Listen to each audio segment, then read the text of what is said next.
It's 2020. Here we are. Still. Fuck. Snow's falling. Remote learning doesn't care. Every time a bell rings, an angel gets its wings. But it's a guy from the Salvation Army, a bigoted, homophobic charity, slamming his death knell outside of a Black Friday sale in a pandemic. And every angel getting its wings is another American dead from COVID. 1 minute now. Holidays stink, stink, stunk. In the words of that wily Grinch. The new year will come, but it will still be 2020. And until the entire empire, red or blue covered, bludgeon aside, is burned with the fire of its every ingression tenfold, and something decent is built from its ashes, it will be 2020 forever. But how have you been keeping busy? Sourdough? Puzzles?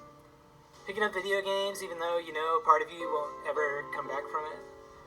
Sinking into a state of darkness so helpless you convince yourself, at least Biden might not kill as many.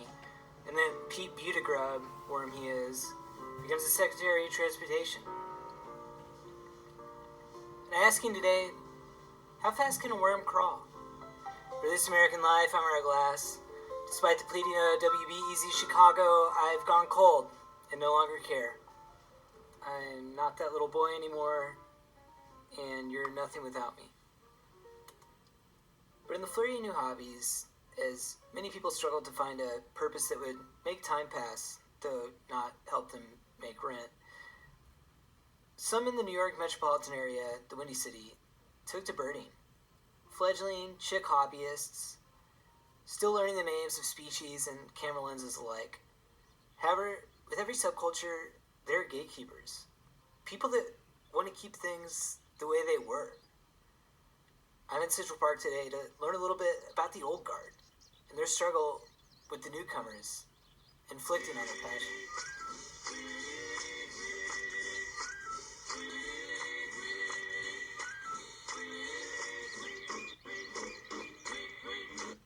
I'm here with Joseph Calorito, a birder here in the Ramble who's been here for a few decades. And hi, Joseph. I understand you call the newcomers posers, fakes, bird nerds. And so how do you deal with their... Okay, you can grab the boom like a Scotch mic. That's fine. Yeah, these fucking, thanks Ira, big fan, you're okay, sorry, but these fucking, trust fund young bloods with their fucking iPhone filters thinking they're tough shit. I mean, we used to fight off fucking crackheads here for the good burning spots. I was there for the blue-breasted wobbler quail mating in 93. I was pissing in that grass where that fucking tech guy over there is doing his little tightrope walk.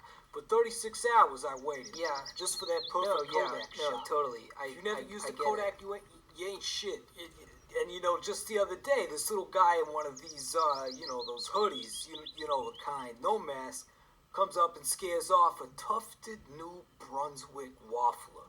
I've been waiting all day for this fucking waffler, So I brought him out. Right. I broke one of his fucking fingers. Ooh. You gotta respect the craft. Sure. I totally understand. When podcasts first came out, I